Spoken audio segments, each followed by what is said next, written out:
Welcome back to another episode of the Heroes Veritas podcast. If you're just joining us, I'm your host, Tim Bass, and this is my journey to provide tactics, tools, and guidance on how to reclaim your greatness.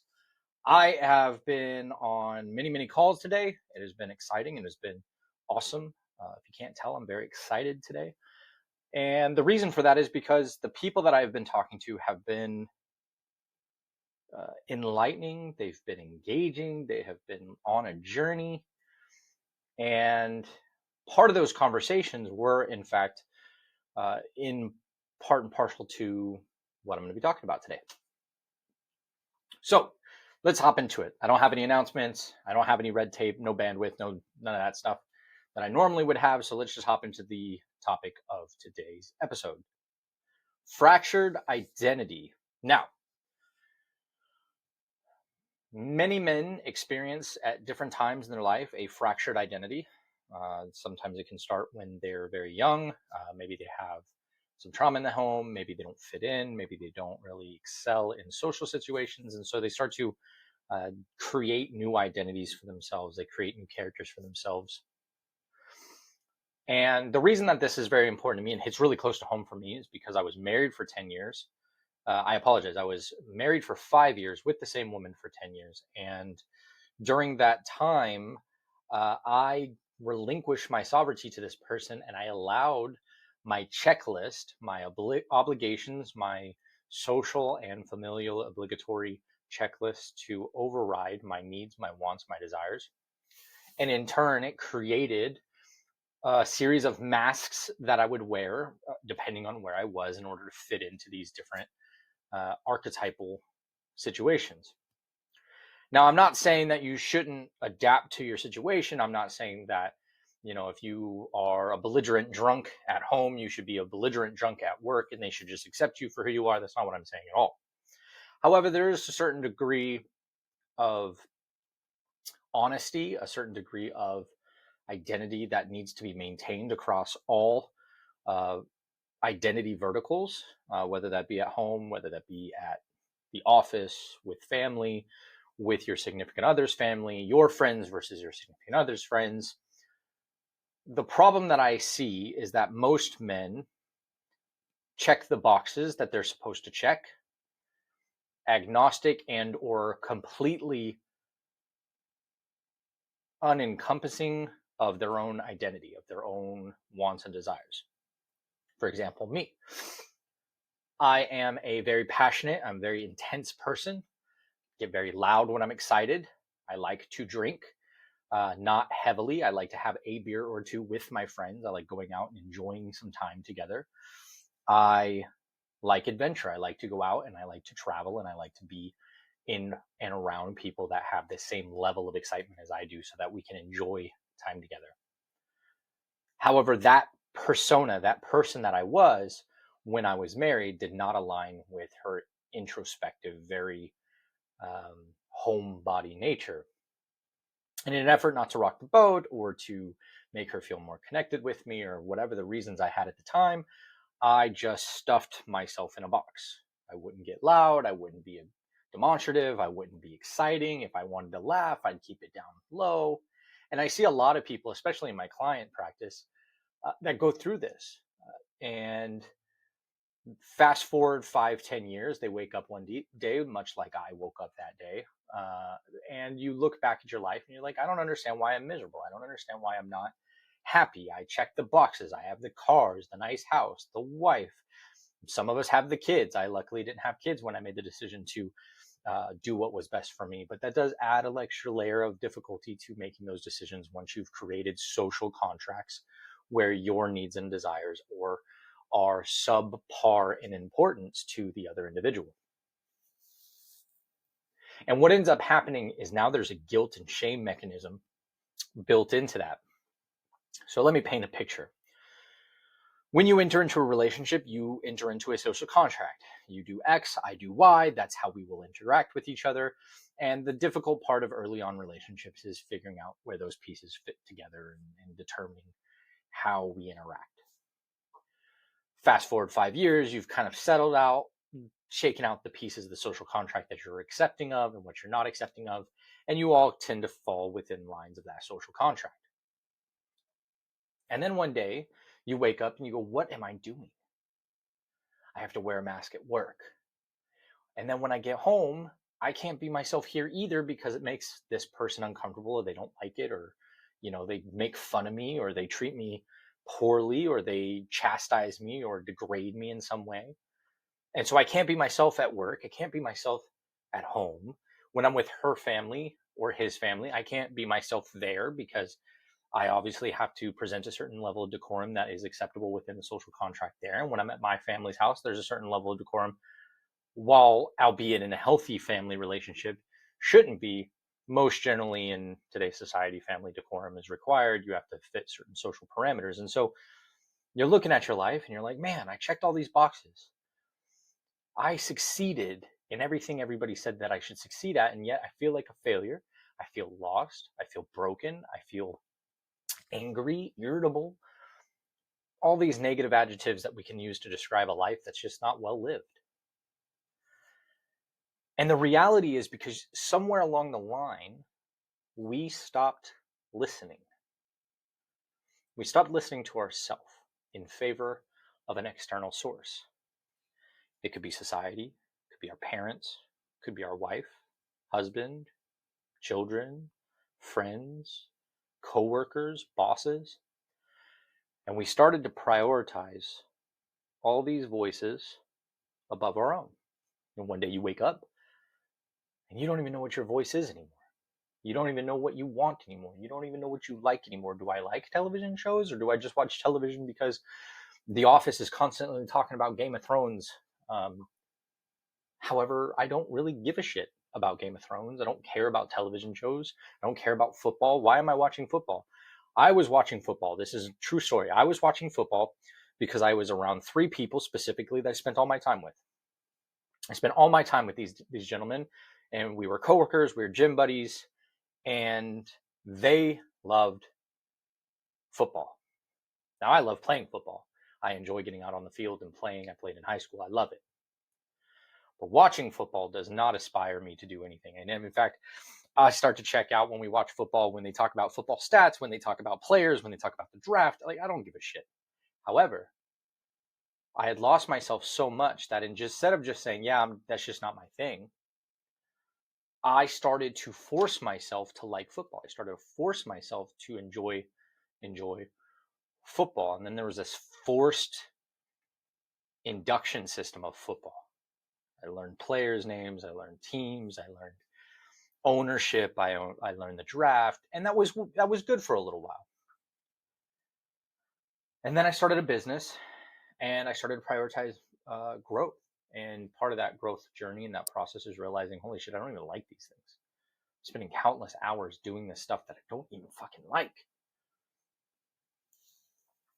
So when we do that and we wake up and we realize that voice that we've been listening to is somebody else's, there's a certain level of panic that happens. Like, what have I been doing? Like, how could I let this happen? I'm a loser. Like, these are thoughts that happen to me. I know that they've happened to numerous other people. As I said, in my client practice, I've helped a lot of people get through this.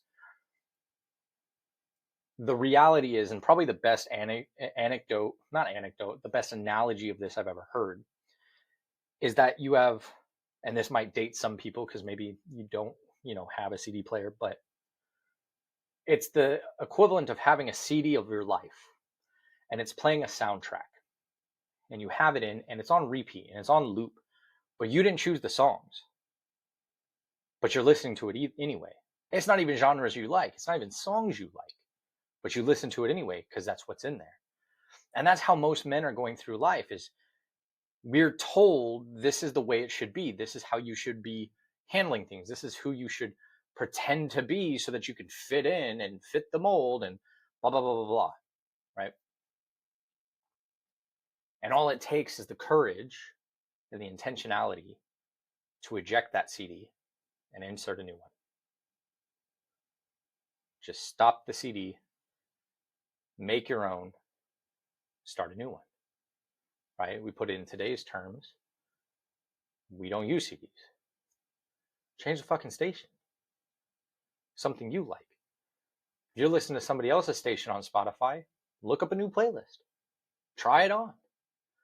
And that's how you start reconverging those fractured IDs, those fractured identities, is you start to test things out. You start to play around. You start to get a little bit more experimental with the way we dress and the way we behave and the things we like and the things we enjoy and the time we spend on things and the prioritization that we have on things. Now, two things. One, I am not advocating a run from responsibility.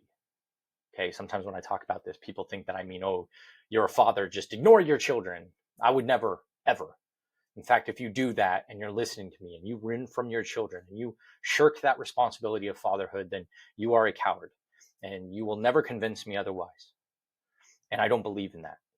You made the choice to have children. You need to be there and take responsibility for it. The same thing goes for marriage. You chose to marry. Now, my regret is that I handled my situation a little bit more childish than I would have hoped, but I've learned and I've helped others go through that instead. What I am saying is that if something isn't right, you have an obligation to correct it, not just for yourself, but for everybody around you. Because the thing about poison is that one drop will ruin an entire watering hole. And if you start to feel fractured, if you start to feel resentment towards your loved ones, if you start to feel trapped, if you start to feel fractured, you will eventually start to bleed that over into everything else in your life. And so you have an obligation to the people you love to build on you, the true you, the honest you, while simultaneously handling the responsibilities you need to handle. Two, what I am not saying is that you wake up one day and say, fuck this, I'm not who I want to be, and you quit everything else. It needs to be a process. It needs to be a system of testing without breaking down the existing foundation that you have. For instance, what I just said, don't run from your children. If you're being a father and you don't like the way you're fathering, start testing new fatherhood methods. Go find people, other fathers that can help you and guide you into building and developing and guiding your children in the way you want to guide.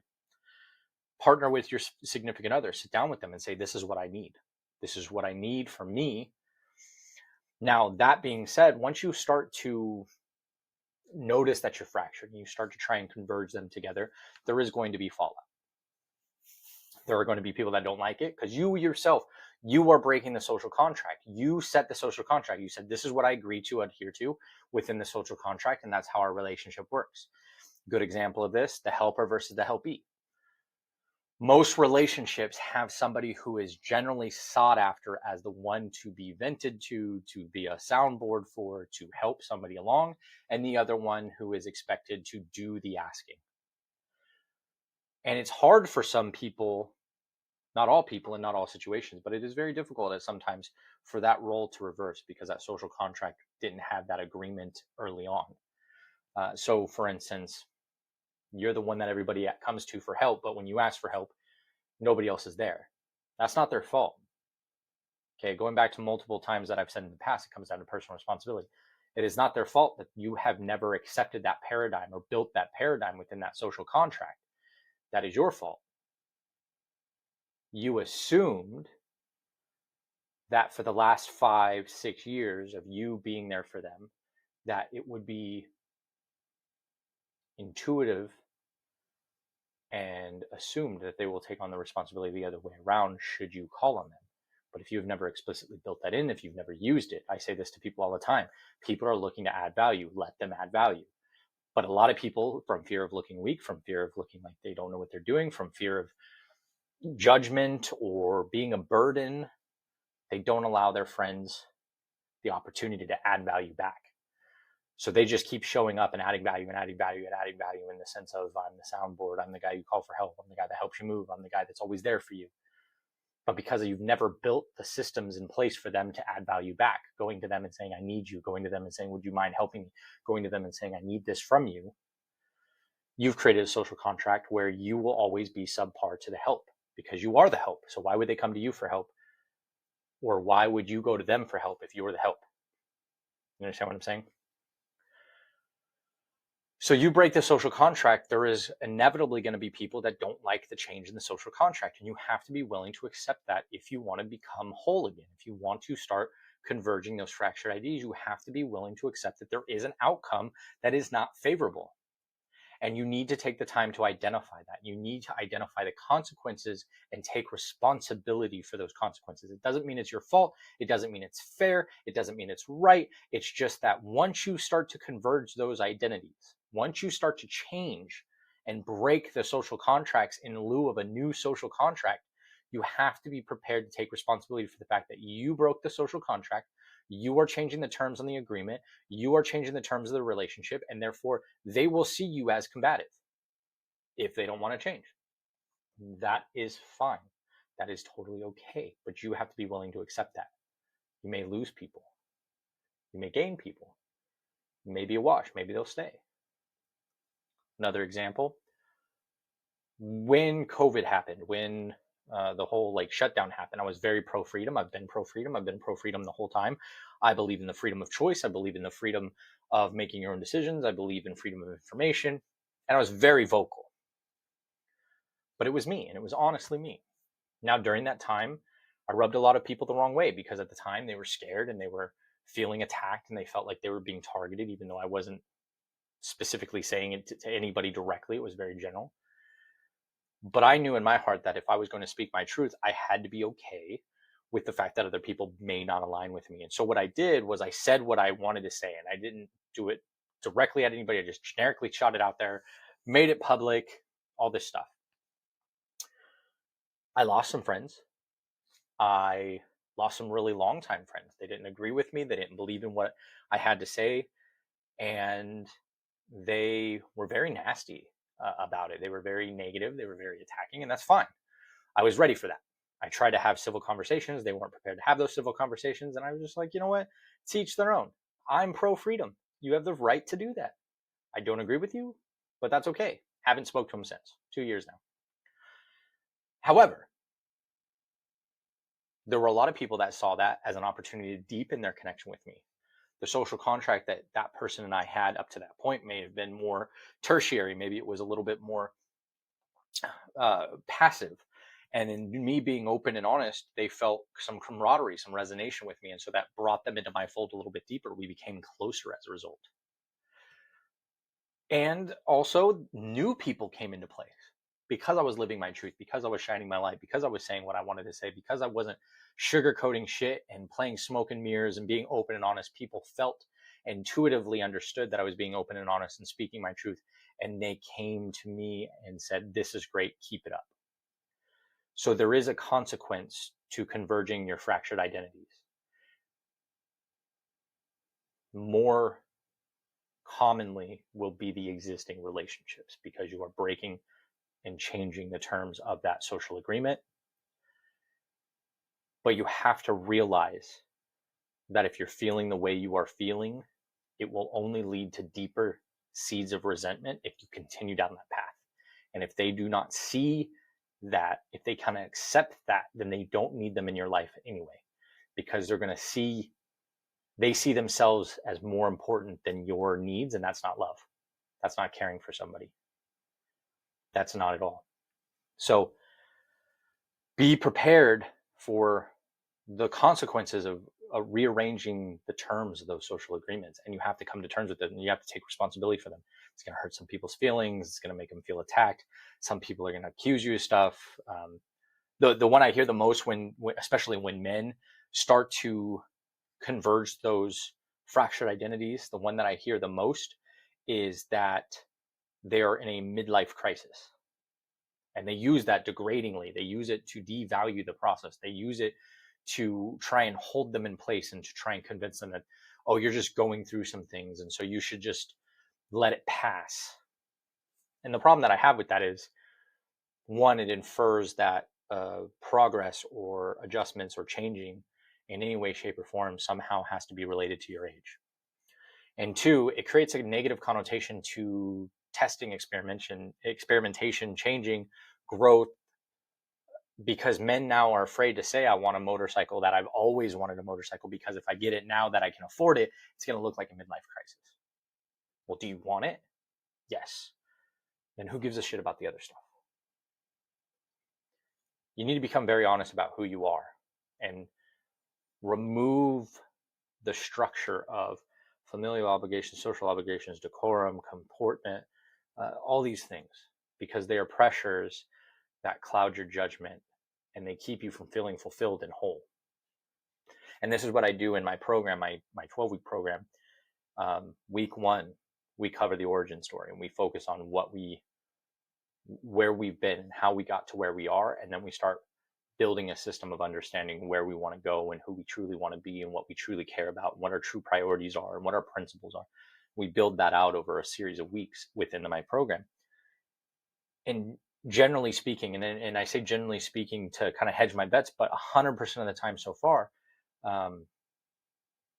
these individuals have seen a massive and radical change to the way they perceive life, their enjoyment of life, the depth of their relationships within 4 weeks. Within 4 weeks, every single one of them have other people telling them how vibrant they look, how great they feel, how it's awesome to see them smiling again, so on and so forth. And that all comes from being honest with themselves and becoming whole again. And so if you're out there and this message is resonating with you and you feel fractured and you feel like people don't understand you or people don't get you, it is your obligation, your responsibility to become understood, but realize that there are consequences to being truly understood.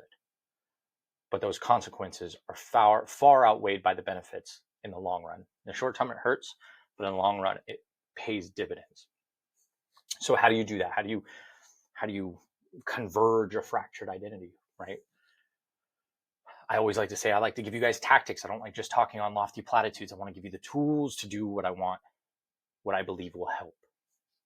And so how do you converge a fractured identity? You converge a fractured identity through honesty, number one. First and foremost, become extremely ruthlessly honest with yourself. And sometimes it'll hurt. Why am I miserable? Well, because you're a fat fuck that doesn't like to work out. That was me when I was 300 pounds. I had that conversation with myself. Oh, that stings a little bit. And you're lazy. Okay, yeah, I'm lazy. That's why I don't work out. So those are hard conversations that I had to have with myself to put myself on the right path. So get ruthlessly honest with yourself. 2, I say it all the time, write everything down. Your demons can't live on paper. Whatever the answer of those things are, whatever you truly want, whatever truly is holding you back, whatever truly feels like it's a contention point for you, write it down. Everything seems smaller on paper because it doesn't have all the fear in our mind, and it's not on that closed emotional loop in our mind. It's on paper. So your demons lose their power. And 3, make a plan. Make a plan. I'm a fat fuck. I'm lazy. What's the plan? I'm going to get up. I'm going to walk 10 minutes every day. I'm not even going to add exercise. I'm just going to stop eating creamer in my coffee, or I'm going to stop having ranches with my salads. Whatever that is, make the change. And then 4, be especially honest with those who you want to keep around you. You can't control them. All you can do is be open and honest with them and communicate to them openly and say, this is what I need. This is what I'm realizing I need. I didn't realize this before, but I need this now. And be over communicative to them and just say, this is what I'm going through. This is what I'm working on.